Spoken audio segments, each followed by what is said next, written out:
Here with us now, former Special Assistant to President Bill Clinton and the Senior White House Advisor on Gay Rights from 1997 to 1999, Richard Socarides. Mr. Socarides, thank you for your time tonight. Thanks, Keith. What happens if the Democrats don't get enough votes tomorrow?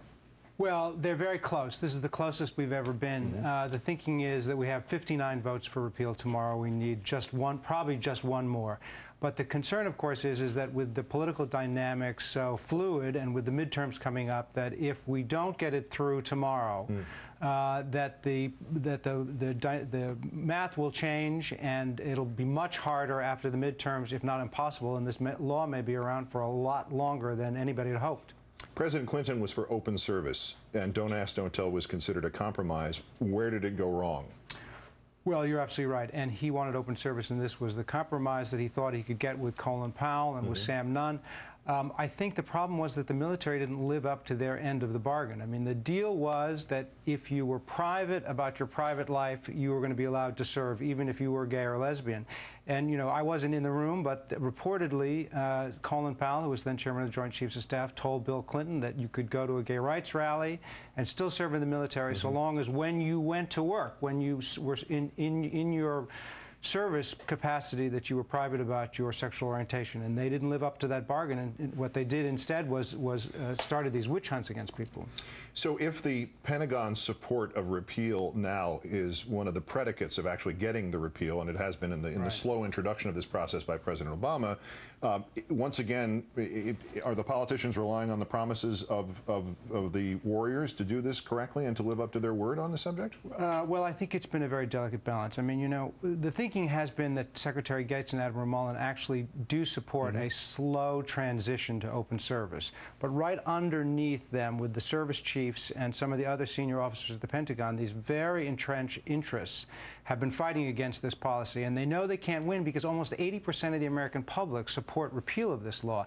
But I think the thinking has been, and they've been very clever about this, that if they stall, if they delay, if they wait to see if the political environment changes, if the composition of Congress changes, that maybe they can stave this off. I mean, if they're able to accomplish this, it will be, you know, a horrific fraud on the American people and really a massive failure of leadership at the Pentagon, at Congress, and even at the White House because they waited too long.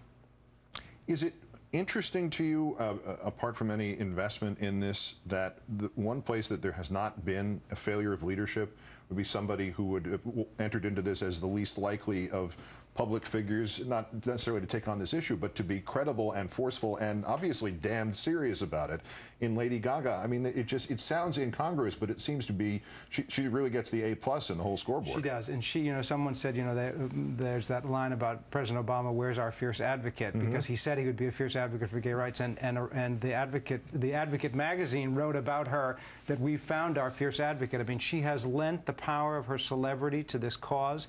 I think that Americans who care about this and her fans have been very grateful because I think she's made a difference. I understand that she had a conversation with Senator Gillibrand this afternoon, and does her impact, or does her pressure seem to be having any impact on particularly Snow and Collins in Maine? Well, and Senator Gillibrand has been one of the leaders of repeal. I mean, she's been really terrific. She's been really out there.